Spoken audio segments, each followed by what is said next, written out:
Welcome everybody to day 2 of the Call of Duty European Challengers Cup 3 here. I'm Nfinity. I'm joined by MadCat for day number 2. MadCat, we've got a hell of a few series on our hands, and we're kicking things off with the winners bracket final between Obtained Esports and Down and Bleeding. Yeah, man. The last couple of teams, there's a few upsets in the tournament yesterday, but I think we've got some talented teams left. You got like B-Sport and that.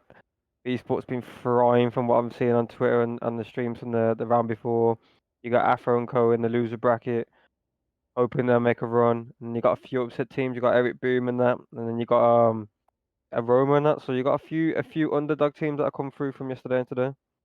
Yeah, absolutely. There's been a few upsets, that's for sure. We've just seen 3G take out Rams in the losers bracket. I mean, you guys haven't seen that, but we saw it when we were watching it on Aroma's stream. So there's been a few surprises already today, and I mean, I think Obtained really.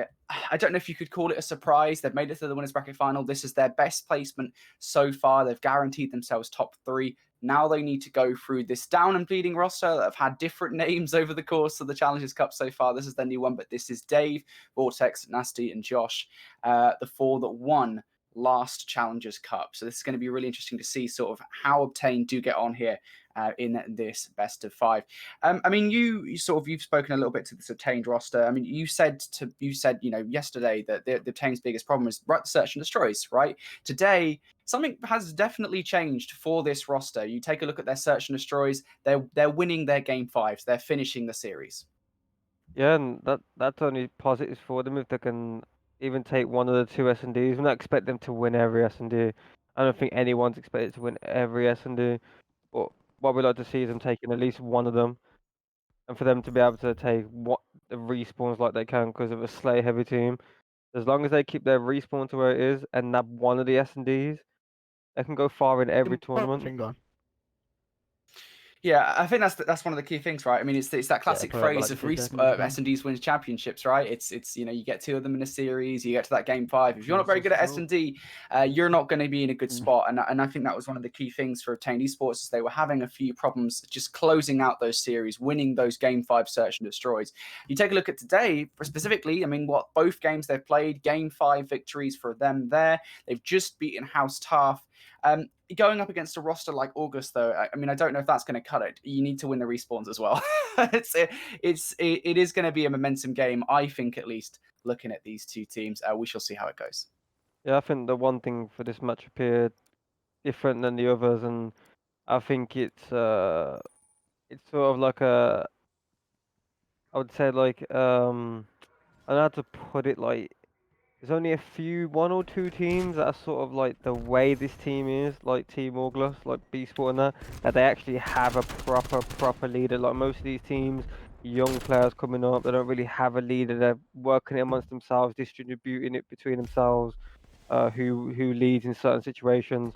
What you have here is an actual leader in B-Sport, like, and that's what you need, I guess, in these sort of scenarios. Leave 3 players to do what they want, and he'll figure out everything for you. So I think that's one thing that this team brings that not any other team in Challenger brings, is having an actual leader that's been there, done that, been in every situation possible as a competitor. So I don't know, and he's actually slaying as well. So it's not like he's just sitting there doing dirty work and just giving out comms. Like he's actually going out there and slaying. Yeah, I think one of the the key things here is we take a look at this down and bleeding roster, and it's a roster of sort of well-known names that have competed together, not necessarily as a full-on 4, but in various mixes on various teams over the past few years. I mean, you take a look at Joshh and Dave and Vortex, and going all the way back to the last tryout title, Call of Duty Black Ops 4. This was a trio that played together on Team War, and of course, you saw Dave and Vortex last year. They paired together. They were a duo last year, basically all of the year, and they performed very, very well on Team War. So this is another year where they're looking to come into Black Ops Cold War with that same dominance, although I don't know if they've been as successful at that so far. It's been a mix of teams vying for that top spot, and nobody just yet, I think, is taking the definitive #1 spot here in the game. Today, though, that may well change as August, or now down and bleeding, they look to get yet another first place placement under their arms.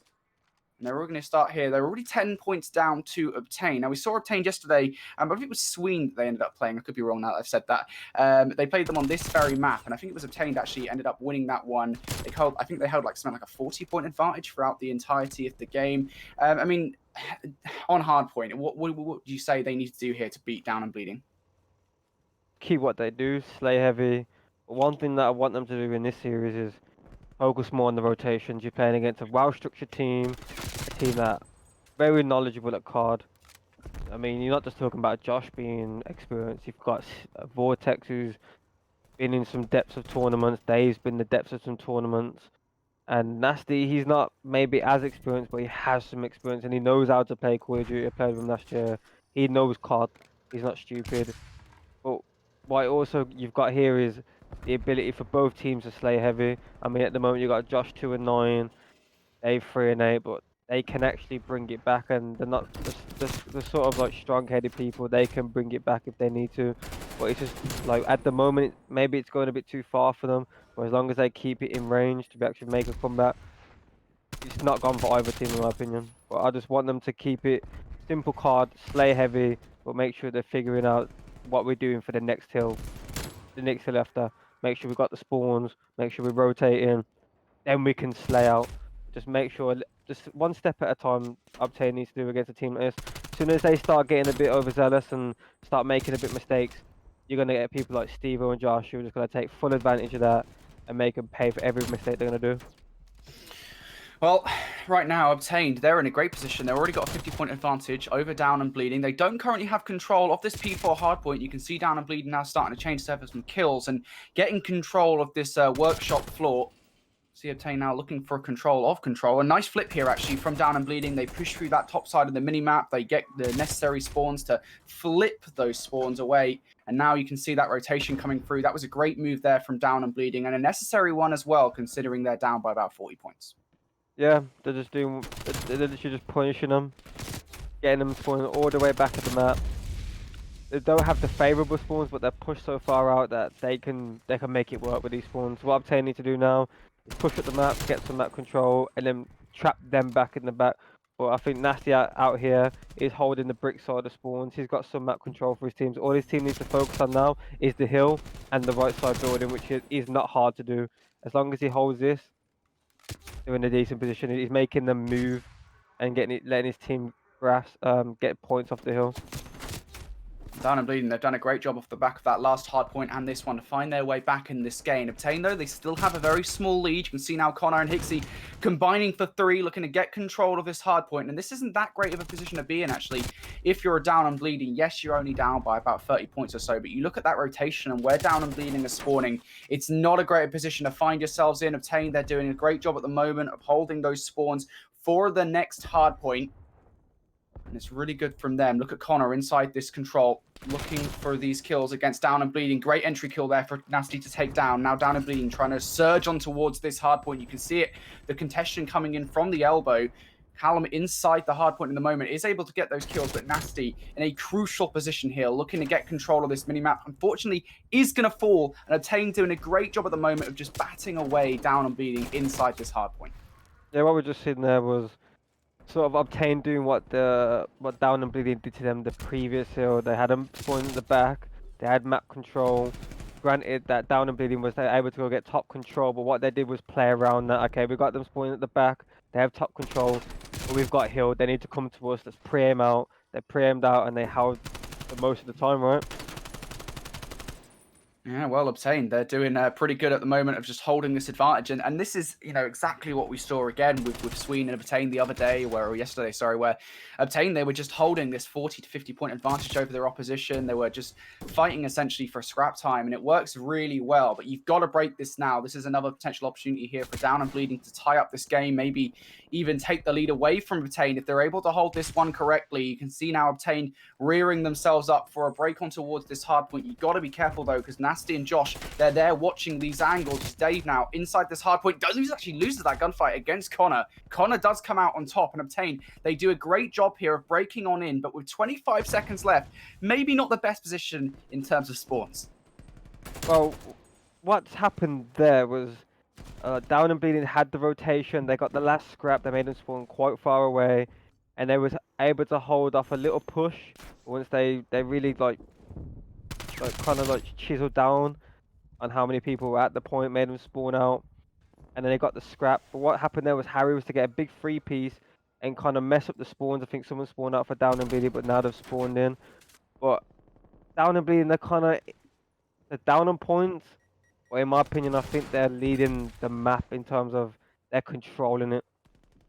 Yeah, I agree, especially with this sort of rotation from that last hard point to this one. You take a look at where Down and Bleeding were able to manipulate the spawn, so they got control early on. Yeah, all right, you give up to the scrap time to obtain, but you've closed the gap somewhat, and now you're only 10 points behind. In this hard point, Joshh looking for a couple of kills here. He's going to get the first. Nastie steals away the second, but no worries at all. As Down and Bleeding, they pick up those kills regardless. Nastie now pushing through, and this is great from Down and Bleeding. This last 20 seconds is theirs, and it's a hold that puts them ahead here of Obtained Esports. It doesn't really matter that Obtained have that rotation, because for the first time in this game, Down and Bleeding, they're now in the lead. Yeah, well, if you look at Joshh was 2 and 10 at one point. Now he's 17 and 19. He's not positive, but it's close to. It's nowhere near 2 and 10. So as I said, people like him, they can pick it up if they need to. They're never Down and Bleeding, as their teammates say. They can always bring it back. But what we need to see from Obtained here is do exactly what Down and Bleeding did to them last round. Just get them trapped in the back. Just don't let them move. Just stick them at the back of the spawn and keep them there even to the next hill, because that will help them for the next hill as well, like exactly what Down and Bleeding did the last time. What Down and Bleeding did in that rotation was make Obtained think. Obtained was in that sort of position where they thought we can't really give them all this scrap time, so we kind of need to go for it. But what happened, Down and Bleeding were ready for that. It was like, let them think they need to come for the scrap. Well, let's only leave one person at the scrap, and then we focus on the new rotation. If the guy gets a 2-piece, best situation ever, and I think that maybe even happened at 1 or 2 points. They was able to hold the scrap and the new hill. So Obtained, they kind of fell into the trap that they put them in.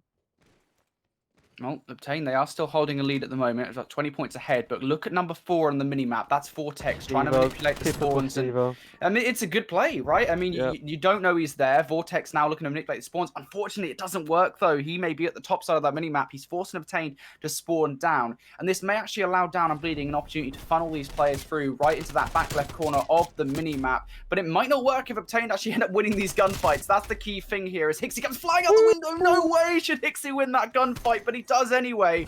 And Down and Bleeding here, they still hold control, but Obtained, this is great pressure from them as Harry comes on through. He is able to take up the gunfight and wins control of the hill, at least momentarily here. Down and Bleeding, trying to find their way, but look at this surge from Obtained. And once again, look at the map control. With 15 seconds left, they have a 20 or 25 point so advantage. They have control of the scrap time, and they have control of the spawns for that walkway hardpoint. What you highlighted there was Steve-O at the back right, trying to get the spawns for his team. He wasn't able to do that. That was a great play from him. He didn't want his team to spawn all the way back in the P3 section and just get trapped there and having to rotate over and then probably get trapped in the back just like they did, like they were trying to do back to Obtained. But Obtained, what they did so great was they thought, okay, Steve-O's got the bricks control, and everyone knows Steve-O, a sneaky player. He's just a sneaky kind of guy, and to get him out of that sort of situation, he will make that clock tick for you. So what they did was like, let's leave Steve-O there, let him do whatever he's doing over there, and let's just funnel the point and the right building. And they won their gunfights.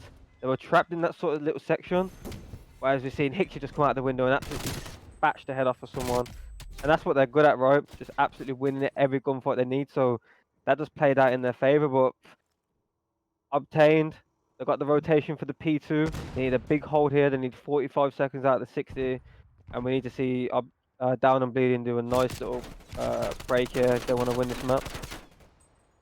Oh, we'll see now as Down and Bleeding. I mean, they've got control of the scoreboard. It won't be for long, though, as Obtained. They can finish it well here on P2. They've got control of it. You've got pressure coming in. Vortex actually managed to sneak through enemy lines. Harry does take him down. Now, Down and Bleeding, they've got one more push here, realistically, to make this one work. Otherwise, they will take a map L in map number 1. Hicksy comes up with a huge 2-piece there. Dave does trade things out, but still, that's time here where Obtained are able to bat away Down and Bleeding. There's one more push here out of Down and Bleeding. Dave is going to pick up that first kill. Connor comes in with a response. Obtained. They're holding on. Nastie pushes through, but it's the kills coming to Obtained. Down and bleeding. They're forced to spawn out, and Obtained are taking map number 1, 250 to 217 here. What a performance from them. They're able to pull ahead at the final hurdle, and they take map number 1. I mean, we got to highlight Hicksy there. Class performance from the guy. We said yesterday we was looking at players like Afro, Hydra. I think you have to start looking at Hicksy and Callum, right, as that like a new sub duo. I mean, they're both slay heavy players, great gun skill, and you just see the sort of plays they were making there. I think Hicksy, when he spawned the back P2, he thought, okay, they're gonna hit round the back. Let me try get a side angle. Let me try cut this or try break off this push that down and bleeding we're gonna do. He ended up getting 2, which is great. Half the team down in a push. I mean, players like that, like he's a young player. This is what I'm saying. Like teams like this, they don't really have experience. They're kind of make up as they go in terms of who's the leader and who's really making these sort of decisions. But I think Hicksy just made that on his own back. That shows the sort of quality that we've got over here in Europe. You got these young players that are making plays it's without any sort of leadership on their team. Yeah, it's sort of like what a rising intuition, as it were, right? I mean, it's kind of like players are getting more and more used to having to make decisions like that on their own individual solo plays, but it works well in a team setting. So extremely well played there. From Obtained Esports, they now go up 1-0 in our series. Let's take a look at our map set for this series. Then we can see it now. Garrison kicks us off 250 to 217 in favor of Obtained Esports. Now, though, we go over to Moscow Search and Destroy next. That will be followed by Garrison Control, Moscow Hardpoint, and Checkmate Search and Destroy if we do go the distance. I mean, what? We aren't going to get to see Search and Destroy, so just as a heads up for everybody, we do not show Search and Destroy gameplay here on the European stream just because of the fact that teams want to preserve their strategies. But Moscow Search and Destroy, we got to see a little bit yesterday. Very A heavy orientated map, right? Yeah, I mean, you're going to see teams, as I said yesterday, the fact that the attacking team can get a smoke off at A point before the defensive team can actually get a trophy down, it's going to be A heavy. They're going to throw the smoke down. They can decide they want to put it down or not. They can snipe the outskirts if they want. They can just smoke it off and get aggressive on it. And that's the sort of like way Obtained they're going to really play this map. They're trying to figure out their S&D. They're a fast, heavy slay team. So that sort of strategy would work into their favor, right? Throw the smoke down, get aggressive, forget the snipe, and just play gunfights like they're comfortable at. I think you're going to see like a sort of sniping vibe from probably Down and Bleeding, probably Nastie or Dave with a sniper. But I think this is a big map for Obtain. If they can take this map, the series is in their hands tenfold. But if they lose this map, they need to start winning their respawns again. But Down and Bleeding, they're not really a team you can just walk over and respawn either. So I think this is a big map for Obtain, and obviously a big map for both teams. But I think for Obtain, this map, there's dividends from going forward. I don't think they really get reverse swept. If it goes that way, 2 respawns, they really lose 2 respawns. Maybe not. I mean, the real question here is on our minds, right? Is this another weekend where we have a new winner for a Challengers Cup? I mean, weekend 1 we had House Tough. Weekend 2 we did have Dave and Co under that August name. Is this the weekend we're Obtained? I mean, what weekend 1? I think they were top 6 or top 8, I want to say. Then weekend 2 they managed to slip into the top 4. They got 4th. Is this the weekend that we see Obtained? They come forward and they're able to take their first Challengers Cup victory. I think they could quite do it. But one thing with this down and bleeding team, as we see, these players they're never out. They're never down and bleeding. Their team name does not justify what the team's capabilities are. We've seen it many of times. They drop into losers bracket, they make a losers run, and they win the tournament. And it's not just like them losing; they haven't lost yet. They can still, if they even lose this map, you can never count them out. They're always down for reverse sweep. These are veteran players and never down and bleeding. So I don't know what that team name's about. Change that because you're never out. But yeah, they can win it if they're S&D. They're winning S&Ds, Brodie. And this team, even going it from last year, these sort of set of players, they could never win an S&D. They could always win the respawns. Like even when we played them last year, you'd think, we're playing Obtained. Okay, just win a respawn. We've won the series. They're never going to beat us in S&D. If they were starting to win S&Ds, if they're going to go into the games against them thinking, boy, like they can win S&Ds now, like we need to start winning respawns off them. So I think the dynamics change when you start playing this team from now on, if they're starting to win their S&Ds. Yeah, I mean, what Search and Destroy? They've recently changed a couple of strategies, right? As well. I mean, not that we're supposed to be talking about the strategies, I suppose, but you know, we've obtained what they've changed their primary sniper rifle carrier. Isn't that something that we kind of took note of yesterday? Yeah, I think they changed it from BBConor to Harry, but I still don't think they're comfortable with the sniper just yet. I don't think, just from playing with them on Black Ops 4, them two players, I remember playing with them. I've never heard of them before, and I just didn't know what roles they played. I think I was speaking to Chaxton, and I was like, "You get the players, and we'll just play with whoever for champs if we qualify." And then we got into the lobby. I was like, "Do we have a sniper?" And everyone was like, "No." I was like, "Oh bloody hell!" I don't think they're actually like natural sniping players, but on this game, sniping's quite easy. So I think give him another week of S&D chows or whatnot, and S&D practice, and Harry will be comfortable with it tenfold. Yeah, I mean, what Harry's the kind of player. I mean, we're kind of gassing him up a little bit here, but Harry's the kind of player. He really did show himself up last year. I think, you know, on that war roster, really did perform extremely well. I mean, you know, so much so that I think when the rosters were announced this year, or, you know, when these teams came out of the rosters, I was shocked that this ex-war lineup didn't keep either Afro or Harry on the team, right? There was a lot of potential there last year. They definitely showed themselves as sort of the future of Call of Duty, or at least European Call of Duty. And this roster in particular is super interesting because if anyone did follow challenges last year, even when we didn't get coverage at the start of the year, you might remember that Callum, Harry, and Hicksy all played together on a Team Elitist roster. They were there together, they played together, and you know, I think as a trio, they have that sort of pre-established chemistry there as well because of that. So that's kind of a reason for me at least why this kind of roster excites me, because it's that roster that's just built fully on pre-established chemistry with talent, and that's why a roster like this works. So I'm super excited to see sort of what Obtained here can bring to the table this season, because coming into this weekend, even though they got fourth last weekend, it was still kind of up in the air where they were in the rankings. You know, they come in, I think, with the fifth seed, I want to say, this weekend. I mean, are they going to be, do you think, a top 3, top 4 team this season? Do you think they're going to be able to consistently hit that marker if they stick with this same roster? I think it's a possibility, but I think at the moment, just from results that have been happening, I think it's up in the air who's really the top 4 teams. I think you can throw a few teams that could be in the top 4, but I think there's like maybe 5 or 6 teams that could really push top 4 at the moment. But I don't see why they can't do this consistently throughout the year. As you said, it's a pre-established team. They've got chemistry from before. They're really good friends as well. Talk about the game quite differently than other teams because they're good mates. They can actually sit down and talk about any egos flying about. And that's what this team really gives you, as a team that don't really flow egos about. They can work on stuff, and they'll improve on things, which is something I like. You can sit there, work on things, and that's why the SD's probably getting a lot better now. They've sat down, talked about it, and even their respawn's got a lot better, like tenfold better. They look way more aggressive than they did about 2 weeks ago. The comms are 10 times better, and that's what you get when you get like a sort of like team vibe from a team, but like you've got mates, but not overly comfortable with each other. That's one thing with this team. They're not overly comfortable with each other.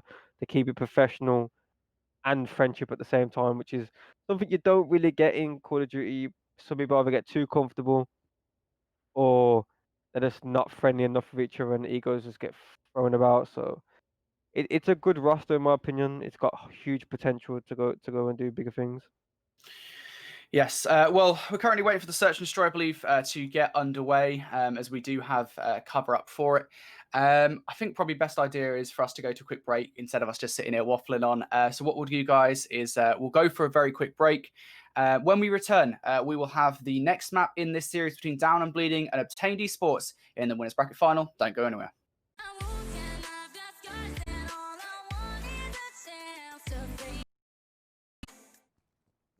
Welcome back, everybody, to the Challengers Cup 3 European coverage here, brought to you by myself, Nfinity, and MadCat on the casting desk. Apologies for not showing any of the search and destroy, the scoreline, or the gameplay. We couldn't get into the lobby. However, we do have a scoreline to tell you guys. Down and Bleeding ended up winning that one. They equalized the series now. It was a 6-4 victory on a search and destroy. Now we're returning to Garrison for map number 3, Control. MadCat, what are we saying about this series? I don't think we should be too surprised that they lost the S&D. We said it's getting better, Yeah. but it's not that good yet. So it's not a really a surprise. what they need to do is not get their heads down. They know they're not that great. Little improvements. So shouldn't be thinking about winning all of them.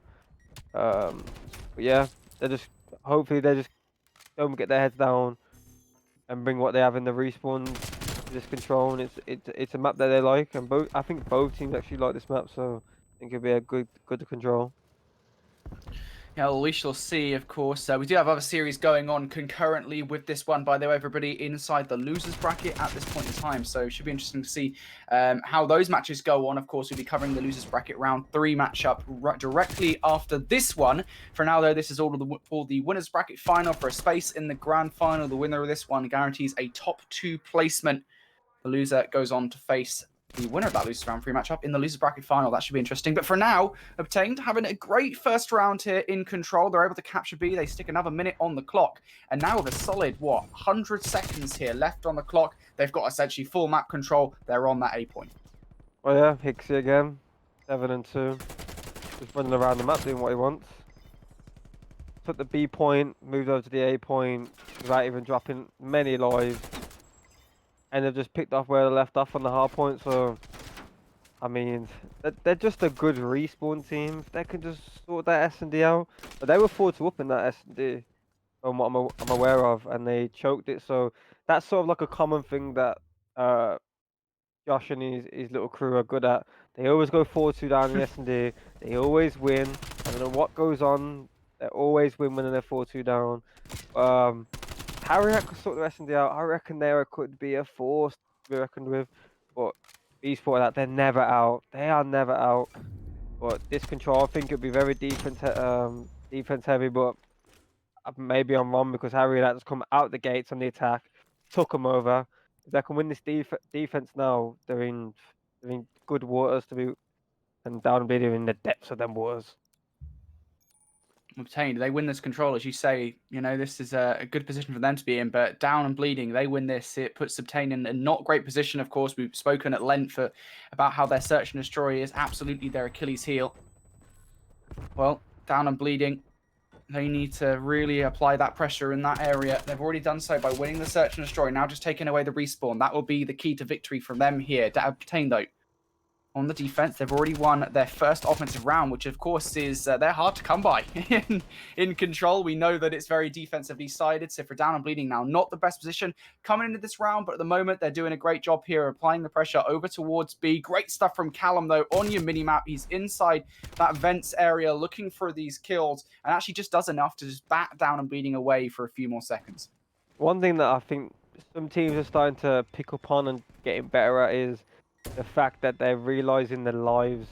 When they're losing these rounds, to not lose them really bad. Once it's out of hand, it's way out of hand. So I think Obtained, I'm not sure how much they won the first round by in terms of kills, but I think they're like a decent 8 now. I think it is in total. So if they was to lose this round and go to a game 5, they're up at the moment. They're comfortable on the kills for that defense. So I think the teams are getting picking up on that more. And once they're losing, you see some teams once they get put in spawn traps on attack, they just sit there and just don't feed the kills. So that's one thing as you'd like to see these teams getting better. I think we seen it yesterday.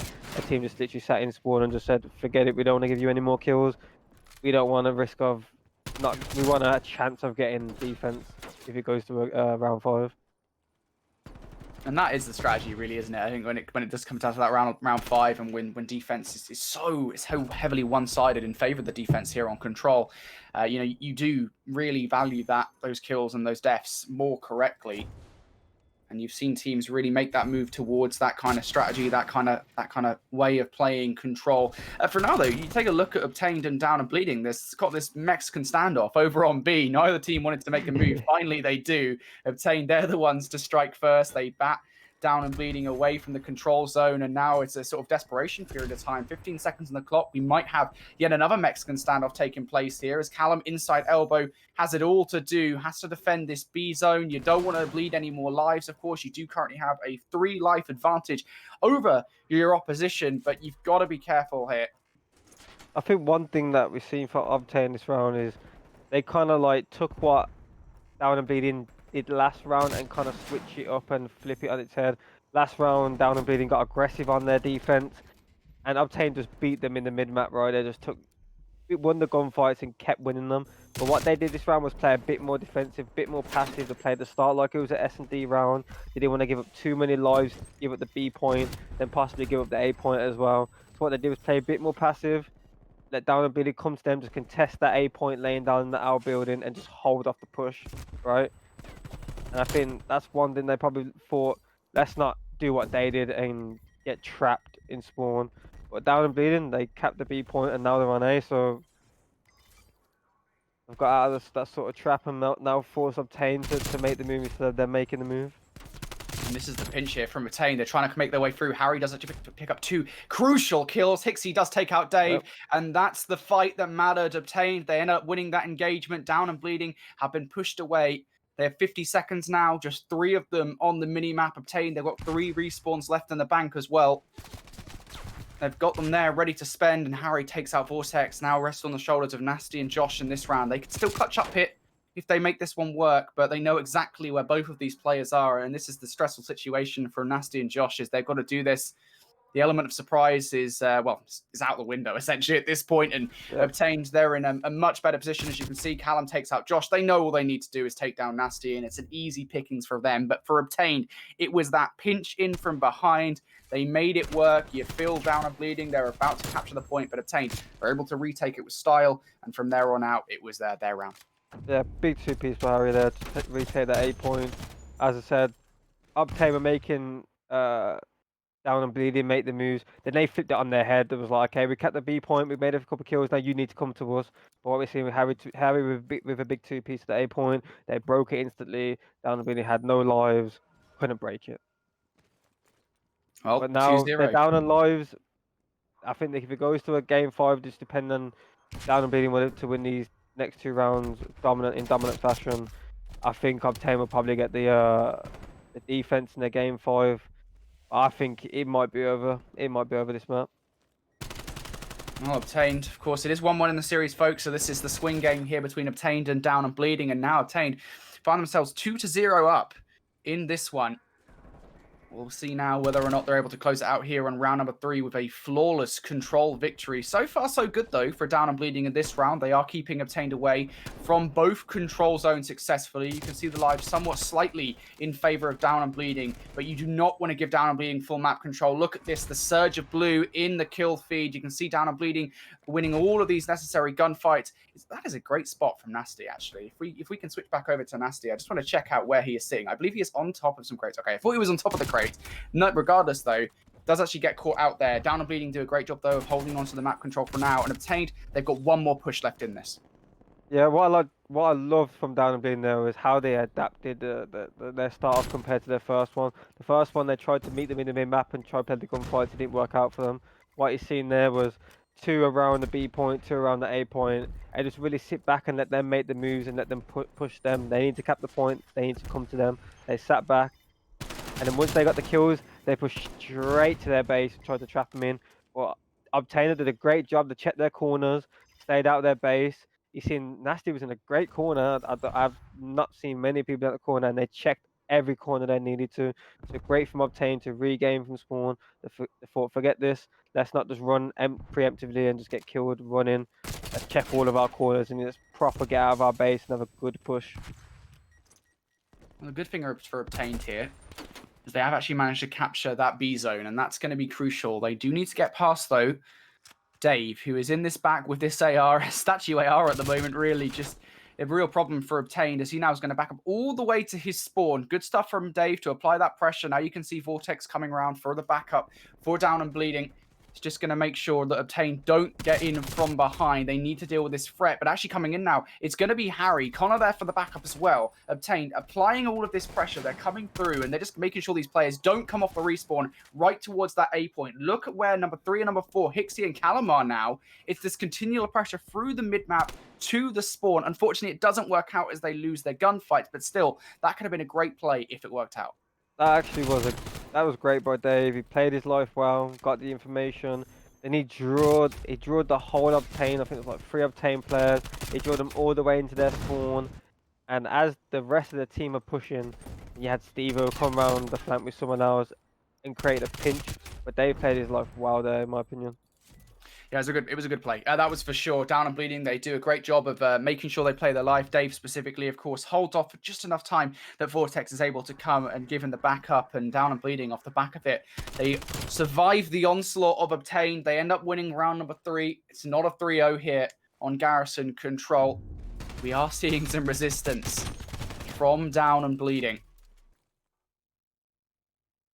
What a close control between these two teams at the moment. It's kind of weird, right? Because to me, at least, in the first 2 Challengers Cups, and albeit it's still been some time since we did get to see them, Down and Bleeding, or back then as they were, August or not Team War, you know, they were one of the better teams actually in Control, right? I think right out of the gate, they were actually one of the more talented teams here on this game mode. Well, yeah, you kind of expect that from these guys, smart COD players. There's not many COD players in the challenges like these, like people like Joshh, Stevo. They'll sit there, they'll figure out the game quite quickly in comparison to these newer players. These newer players are more gun heavy. You've got the more veteran players like Joshh and Steve and whatnot, and they'll figure the game out quite quickly. But when you scrim these teams every day, you kind of figure out how they're playing. And I don't think COD's rocket science, right? You could just copy and paste how other teams do it and then just figure out yourself how it can work out for you. But that's why they were probably better at Control at the start. But as I said before, like these guys are never out of the game. Like they can always bring it back, and here we are. They look comfortable in this round of Control.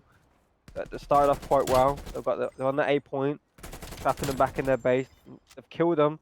Now they're literally just sat on the A point. They're gonna cap this most likely, then go over to the B point and cap that with ease. Oh, maybe not. I don't know. I don't know with COD anymore, Brodie. I'm sick of predicting stuff. I'll just state for full facts from now on. Once the caps happened, I'll say it. Well, it looks like it is going to happen. I think that's for sure. Down and Bleeding, they face a little bit of resistance, but great job by them. And I think more importantly here, they take that A capture zone first. We know that's the harder one to take control of. Now they can have a full focus, or basically a full fat 2 minutes here to capture that B zone. This is a rough position. Oh! Connor with a piece. That was a slappage. That was a free trim, as we like to call it around here. Free trims. Like this is a hard spot to be in here. You need to hold the B point. It's in a less favorable position. They could really cap it for mid map if they wanted to. It's like a kind of a P1 situation, but this is where Obtainers need to do what they do best and just slay out. I think once here we go, they got trapped in spawn. Need to just sit here and pray him up. Don't probably do this. Yeah, back up. Just play live. Trap them in. Don't get pushed up too much. Let them out of base too easy. It's a good position for Obtain to be in at the moment. Yes, all right, fine. They are down in lives, and yes, all right, they have lost that A zone. But with map control, that was maybe a mistake there from Hicksy in the heat of the moment. Loses map control to Dave. Joshh now able to take out Harry as well, and an opening here for a Down and Bleeding to capture this zone. Not the best position to find yourselves in, as Down and Bleeding now looking to capture zone B. You can see Obtain, they're doing that classic spot of just sitting inside elbow, contesting the point, trophy system down so that no nades and stuns can be thrown. Captures coming in now from Down and Bleeding. This push from Dave is going to be crucial. Goes for the gunfight. Hicksy and Harry end up winning those one-on-ones. Callum follows up with a one-on-one of his own, and Obtain, they're going to keep away Down and Bleeding from the control zone for long enough. Great stuff there from Obtained. The time is now ticking down once more. Yeah, I didn't like that chow by Dave. He had an AR, right? He just chowed in sub really close range, and you're kind of expecting probably 1 or 2 players there. I would say you'd expect at least 2 players there, right? One guy's watch over the guy contesting. But like the situation that Obtain in right now is one mistake like that, or just like they did before where they overchowed. One mistake when you need to cap B is one too many. Whereas A, you can probably have one person die, you can still hold it. You have every head glitch in the book possible. But what situation you're in right at B is that this point could be contested from mid map.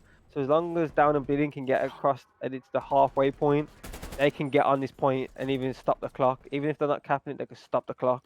And that's what Obtained don't really want. They've got no map control. They're low on lives. They've already made the mistakes, and now they're being punished for it by losing the round pretty much. Yeah, it was an unfortunate situation there. It was, I believe, I want to say it was Harry that was pushed up there at the end of that one on the mini map in a 2 versus 4. with Connor, and unfortunately, it was just so unfortunate that he played a little bit premature, actually. Was behind enemy lines. They didn't know where he was. Could have got more than one kill. Unfortunately, only got one before dipping out, and that's a round for down and bleeding. And now we find ourselves in a situation here where Obtained, they are going to hold defense. In round number 5, they have the advantage right out of the gate. The question is, can they hold on to it? Because that very last round was a round that they lost. Yeah, we saw that, like as I said at the start, they kind of dominated the first 2 rounds. It would have taken a big 2 rounds for down and bleeding to get this defense. But both teams, they look like they don't even need the defense, like they're winning attack. So I don't know. Like this map seems to be up in there in terms of attack and defense. So I don't think it really matters what side you get.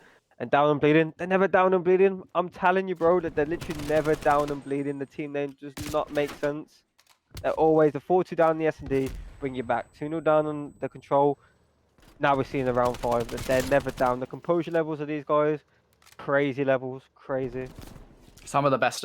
I think that's sort of the bottom line with a team like Down and Bleeding, right? I mean, they've been around for a very long time. I mean, all of last year we saw the duo of Vortex and Dave dominate with that Team War roster, all of basically of the Modern Warfare season, whether it was in the 1Ks at the start of the season or the tournaments that followed. It was always War up there.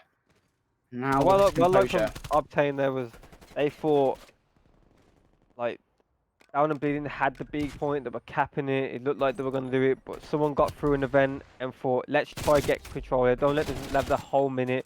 Give them an extra minute, 1:50 to go get a point because we've been losing these.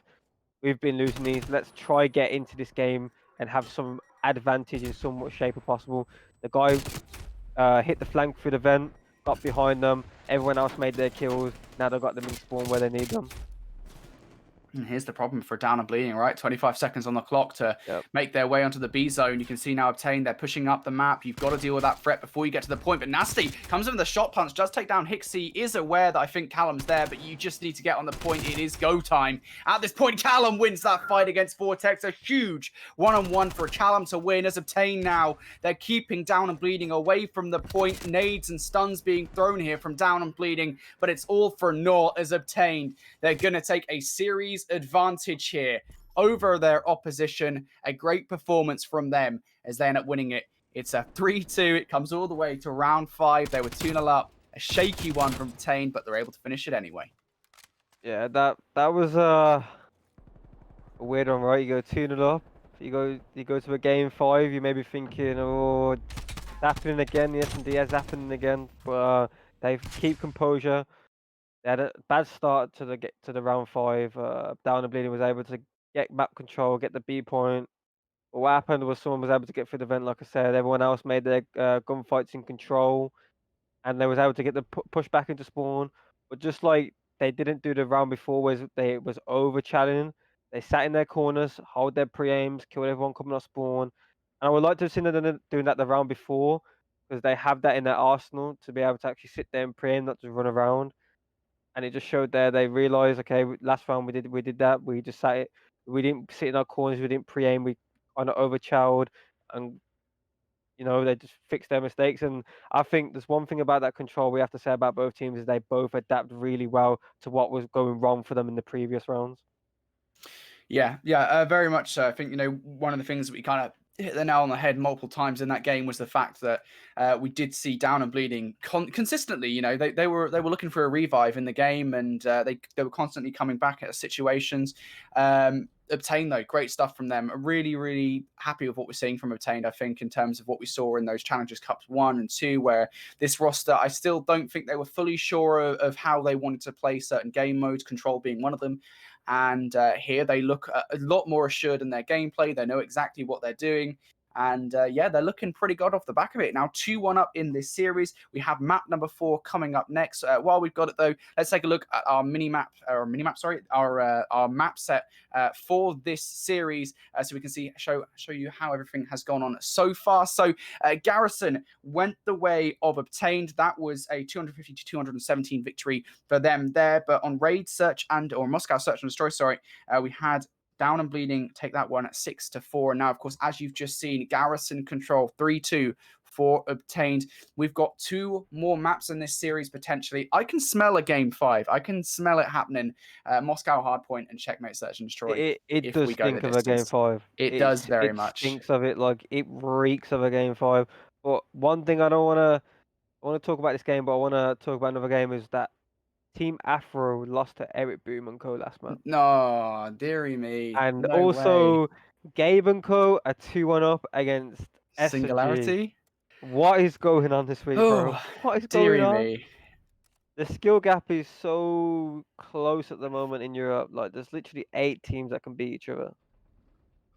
Deary me. Yeah, that's quite something. The skill gap is absolutely close. I think, coming into this weekend, I was off the opinion that I thought there was like 4 or 5 teams that were kind of ahead of everyone else in like House Tarf, August, Rams, S&G, Obtained. They were all kind of up there. This one, I mean, Team 3G, they've come from the darkest depths of top 16 to push all the way now into what could potentially be a top 4 victory if they do end up beating Team Singularity. We've had this team emptied roster that surprised everyone. They took the EEG European Cup this year as well. They placed, I think it was top 6 last weekend. Now they've guaranteed themselves, I believe, top 4 with a shock victory against House Tarf, who end up winning Challengers Cup 1. I think it's absolutely fair to say that there's just so much talent in European challenges. And, it boils down to the question, right? Who is going to be part of that top 8 come Challengers Elite? Who is going to be the top 8 teams competing against each other in Challengers Elite? And we don't know. I mean, we have ideas, right? But it's just you don't know. You got don't. these top 8 teams that we're seeing in this top 8 bracket today. Well, then you've got teams outside of it. You've got the Whalers team. You've got Joe's team. You've got a few other teams that are like still part of that top 8. Whether or not they're in the top 8 this week, but they're still a part of that top 8. But they're not in the top 8. So there's 10 teams now. You got to think if they're not in the top 8, but they're really in the top 8. There's like 10 different teams that can push that bracket, and that's crazy because you talk about the Call of Duty Elite that got announced. That's 8 teams. Mm-hmm. And we've got 10 teams. That's going to be like 2 teams at the moment if it was to happen now. 2 teams that we consider top 8 teams that won't be in it. That's crazy. Yeah, I agree. And it's not just Europe as well, right? I mean, this is the beauty of Challengers Elite is we've got 2 subsequent tournaments going on at the exact same time with Europe and North America. And of course, if you guys want to get a look at any of the North American coverage, we do have some of that going on as well later on today if you're in European time. That's going to be over at twitch.tv/iHoldShift, and that's Shift, Proper, and Visions covering that one. So make sure you tune in for that after the European stream is done, so you can get your fix of Call of Duty Esports. It's just been wild. It's been a wild season so far. I think, one of the questions, and I was discussing this with sort of Tun last week and on the podcast as well with Visions and Proper, was sort of the effect that pros S&G, they're out? Wait, S&G, they're out?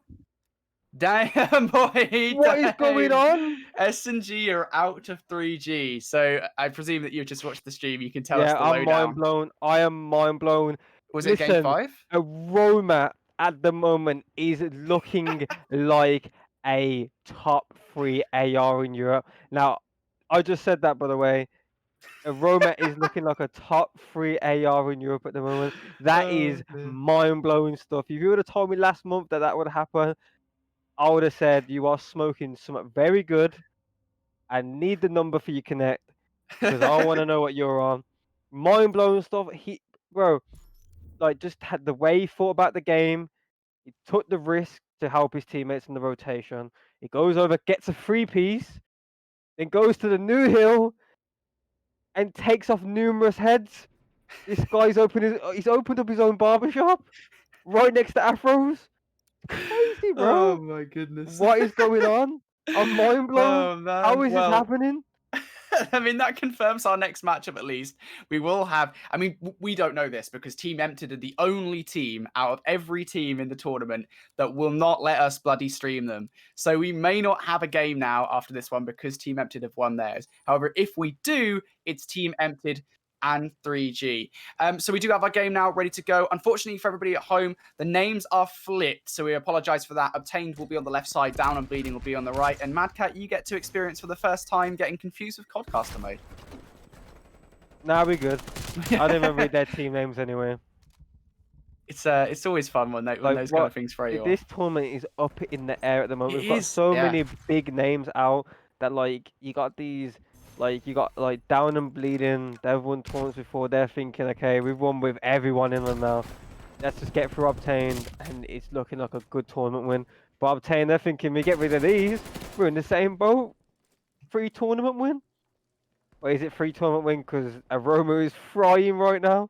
But let's get into this game. This is a very big game. I think whoever wins this game is in a comfortable position to win this tournament. I think this is like a final sort of game at the moment. The one thing I would say is, right, if Obtain do win this series, right, if they Yeah. finish it here in this series, this Down and Bleeding roster, regardless of what form they take, if it's Team War, if it's Augurs, if it's Dave's Ducks, you know, this team, they win 2 best-of-5s in a row. They've done it so many times They over are very the course of the comfortable at years. doing it. It's, you know, you cast your mind back to what Challengers Paris last year, right, where it was that very first event.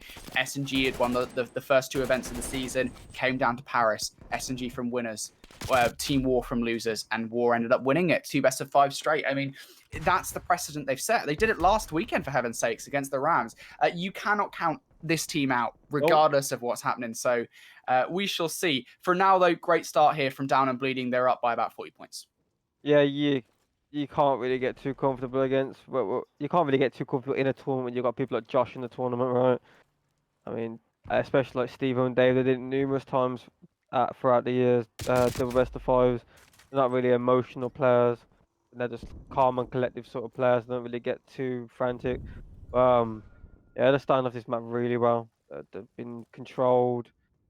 They, how are the P1, the P2 obtain? They've got the. I'm getting confused now. Actually, I'm getting confused. Obtain got the rotation to P3. This is their chance to get back into it. You can see.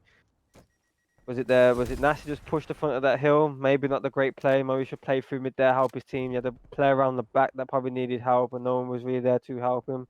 So Obtain, this is their comeback into this map. As long as they can hold this and rotate to the new hill, I think they're straight back into this game. Obtained. They've got control from now. You've got to be careful, though, because Nastie and Vortex coming in from behind, and this is a problem. Callum's got to clutch up. He doesn't. Look at the surge of kills there from Down and Bleeding. They're able to pretty much comfortably get control, not only of the scrap time of the last hill, but take a look at the mini-map. They're already over there on Boulevard Hardpoint. They're ready for this rotation, and this is going to be a key point here in this hardpoint. They've got control of this next hill. You can see now Obtained surging through the hotel. They need to get control of this right now.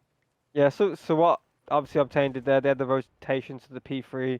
They held for the most of it, but they kept everyone there.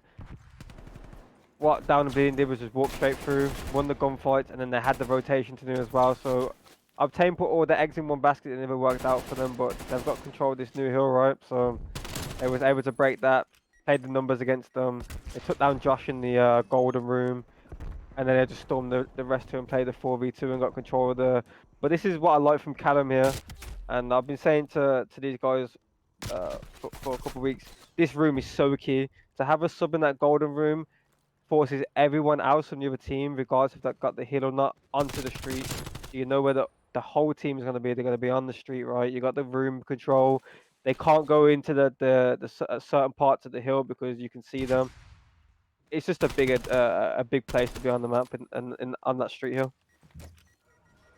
Well, majority of time does go the way there of Down and Bleeding, as they now hold an advantage by about, what, 30 points or so over this Obtained lineup.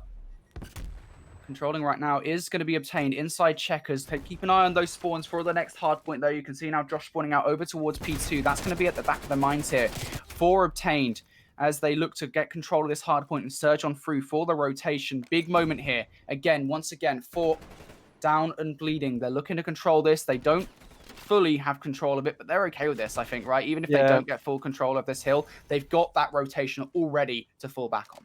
Oh, this is pure game knowledge. Yeah. Down and Bleeding on this P1, they've got Nastie at the street, but what they are not doing that some teams don't realize is that you can't have someone on the street and someone pushed out on the right. So what they were doing there, I think it was Dave. He was sat on the P2 steps. He was Steve-O now. He's watching the right. Have someone watching the right. When you've got a guy on the street, you can't push any further, because you will block both spawns. They're the escalator spawns and the street spawns, and you'll force them into a back P2 spawns, regardless if you're there or not. They will spawn somewhere back there because you blocked both of them spawns. So great plays from Down and Bleeding. They contested the point, didn't give too many points away, and they kept the rotation and kept the spawns. Well, Obtained Esports now. They're still down by about 40 points here in this game. Cast your minds back to map number 1. That was theirs by about 30, I think it was 33 points exactly, was the scoreline difference in the end, 250 to 217. They ended up taking map number 1, but it was close.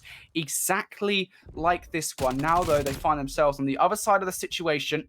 They're down by about 50 points, nearly a full rotation now. And look what we just saw here. We just saw Obtain. They controlled that P1 like I spoke about. They forced Obtain to come from one side of the spawn to the other to break the P2. Their first push never happened. They spawned up around like the 35-second mark. They thought about pushing and thought, well, if this doesn't work out for us, we spawn out regardless. But what happened? They end up running back. But what Down and Bleeding thought, they can't come for this time. If they do, they're stupid. They're going to spawn out. So Steve will run straight forward to try and get some spawns. That he killed one on the rotation. He spawned out back P2. It never worked out for him in the end. But that's the sort of gameplay they're bringing to the table, right? This sort of top gameplay, top level gameplay that they bring to the table. And look at this pinch right now from Down and Bleeding. You can see them now. They're ready for it. Dave looking for this. He's got the kills. There it is. Dave and Nastie combined for 3. They surge on through for the last 20 seconds of time. And that's important time, again, that Obtained needed to get control of. And you look at this game, overall at the moment, you take a look at the KEs across the board. Look at the success that Down and Bleeding are having that just isn't there for Obtained. 15 and 7 is Nastie at the moment. Dave, 11 and 9. Joshh up there at 13 and 10 as well. You compare that to their opposition, not a single player. I mean, Connor is positive here, 11 and 10. But you take a look at Hicksy, right? 7 and 12. Callum up there at 9 and 12 as well. That's your SMGs. They're not having a good go of it here on this map. Yeah, the 2 players we kind of pointed out, like they're very good sub-duo. We need something from them, right? They're not bringing something to the table. It's going to be a very hard time for Obtain, but Down and Bleeding, like the P1 was perfect, the P2 was perfect. They never got the P3 rotation, but that's very hard to get because you got a guy on the old, you're playing, the numbers are against you, the positioning's against you. But what they did was regroup up on the second push, get the scrap time, and that's like 3 hills that have really gone in their favor, regardless if the P3 was 50-50. I'd say it's a plus because they got the P1 and P2 in their favor. So yeah, I agree. And now we've got, what, 60-point difference between these 2 teams. This is, I think, what that lead that Down and Bleeding, they developed right over towards P2 on that last rotation. It hasn't been reduced here whatsoever from Obtained. And now you're seeing them just 40 points shy of forcing a game 5 in this one. And, well, what a conclusion of the series it would be. Unfortunately, everyone at home wouldn't get to see it. So that would be a bit of an anticlimax for everyone here in the stream. But still, Obtained down by about 70 points here. Can they make the comeback happen? And this is a horrible position to be in. You don't have any control over P1, and you also don't have control of the spawns for P2. Yeah, this is just a horrible position to be in. I think you're that many points down that you can't give him the P1. You have to play for it. But then you can't go for the new spawns because you're going to be outnumbered on the P1. So it's such a hard position to be in. And that's the sort of position that Down and Bleeding to put themselves in to make them to obtain them sort of decisions to make. Do we play the P1 or do we play for the P2 and play less numbers on the P1? And that's the sort of position to put themselves in through their great gameplay throughout every rotation they played. Well, we shall see. Right now, it's 16 points away for Down and Bleeding. Obtained. They are not looking good in this one. This is, I think, the largest margin we've seen between these 2 teams across the entire series thus far. And you look at the spawns, you see now where Down and Bleeding are spawning in from behind. Connor and Harry trying to come up with a last-minute resurgence. And it's a good one, to be fair, as well. Nastie inside the hard point, looks for 1. Is going to get it, but unfortunately cannot follow up with a second. And for a moment, we see here Obtained. They save their game. Down and Bleeding, they just need 3 points, though, and they can still go for this. I think that's the key thing here, is they could still go for this, and they don't even have to stress all that much, because for Obtained, they need to put every inch of effort into holding this time. They cannot give up anything to their opposition. Literally what we just said there. They put themselves in a position where they control the game. They know all of Obtained are going to be spawning back P2, so there's no worry about them spawning back P2 because they're already back there. They can have a little push, see what they can do with it. They can get more map control, or they can think about pushing in 3 seconds. They don't win every gunfight, so they think, okay, let's push back a little bit more, play more passive, and then just get the P3 rotation because no one's spawning out because we've made them spawn out. So they know how to play the game. Like it's good COD from them for this map, and we're seeing the game 5. We're not going to see the game 5. But it's a game 5. It is a game 5, and I mean, this is not a great situation for Obtain to be in, right? I mean, we've said that their search and destroys have improved tenfold from the first and the second Challengers Cup, but has it improved to the point where you can take on the final boss in this team, in Down and Bleeding? That's the question. They lost game number 2, 6-4. They were 4-2 up in that search and destroy. They lost it 6-4 in the end. It's going to be a weird one, man. It's going to be a weird one. The search and destroy. I couldn't call who's going to take it, but as we've said, Obtained not in the best position at the moment. Nah, I couldn't tell you who's going to take them at 5. I'm not sure. I think it will be checkmate, right? Yes, yeah. We'll have the map set on Yeah, screen just to talk I through it now. can't call checkmate S&D honestly. It might be the weirdest S&D map I've seen in my life. I'm not sure. I think I generally don't know. I think the snipers might have a big play in the plane. And that's the sort of way people are playing this map is get your sniper into the plane, make him get a pick. And I think maybe Down and Bleeding will be more comfortable in the sniping department. But I think Obtain, if they can kind of shut out the sniper and play a different way, probably play a bit faster and probably use their smoke to kind of counter the sniper. I think they'll probably start off it quite well using their smoke to counter, but once the trophies get down, maybe a bit more struggle for them. But I mean, Down and Bleeding, like they was down 4-2, and it's a common theme with this team. Dave, Stevo, and Joshh trio, and even the Dave and Stevo duo, they love being 4-2 down in SD. I don't quite get it. They love being 4-2 down. Whenever I see them 4-2 down, I know they've won. I know they've won the map. It's crazy. It's a weird thing that team love to do. So I'm not sure who's winning this game 5. I haven't got a Scooby Doo.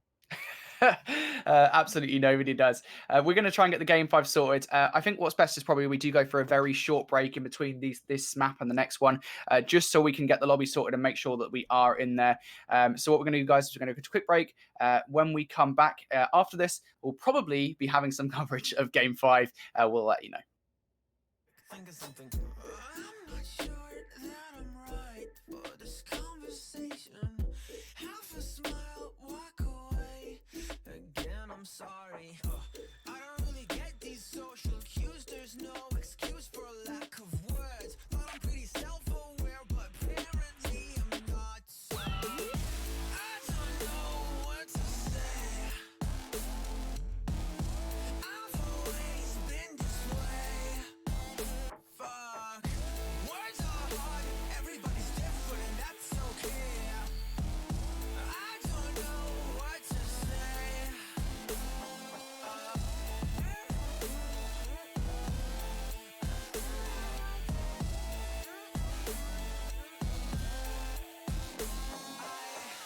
I don't know what to say. I don't know what to say.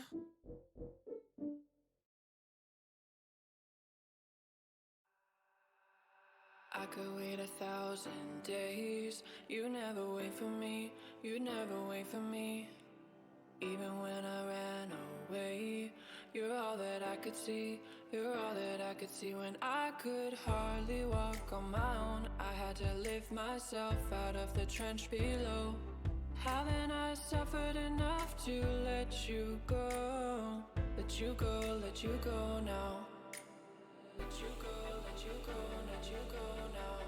Let you go, let you go, let you go now. Let you go, let you go, let you go now. Let you go, let you go, let you go now. Let you go, let you go, let you go now. Let you go, let you go, let you go now. Let you go, let you go, let you go now.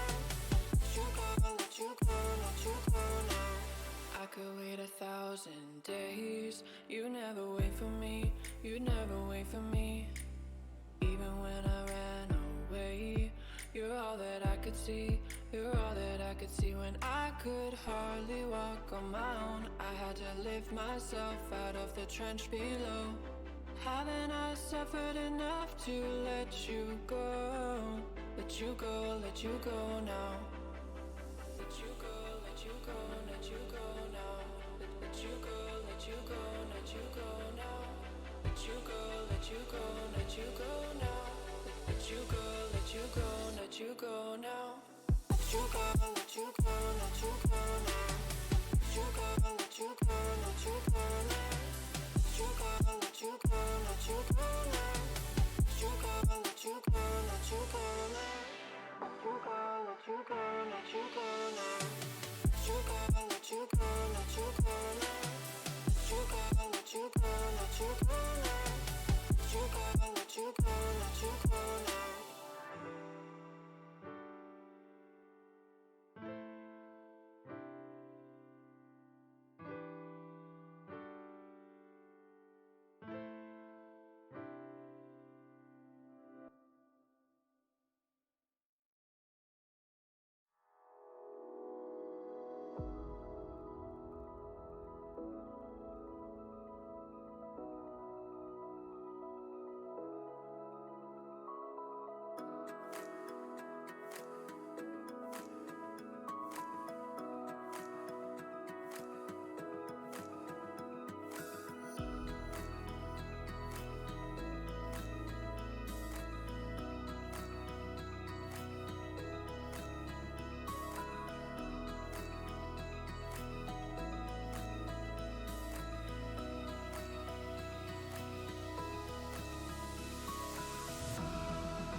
Welcome back, everybody, to the stream. We have Game 5 ready and raring to go. You are going to get to see a scoreline and the KDs. We're going to stay quiet for this one, though, as we can't really cast over gameplay that you guys can't see.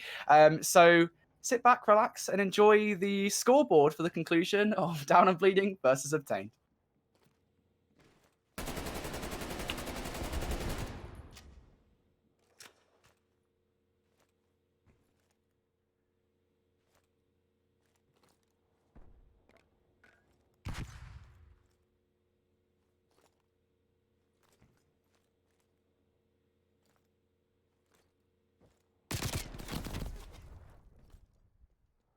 Could you enlarge on the scoreboard? See, I can't see it.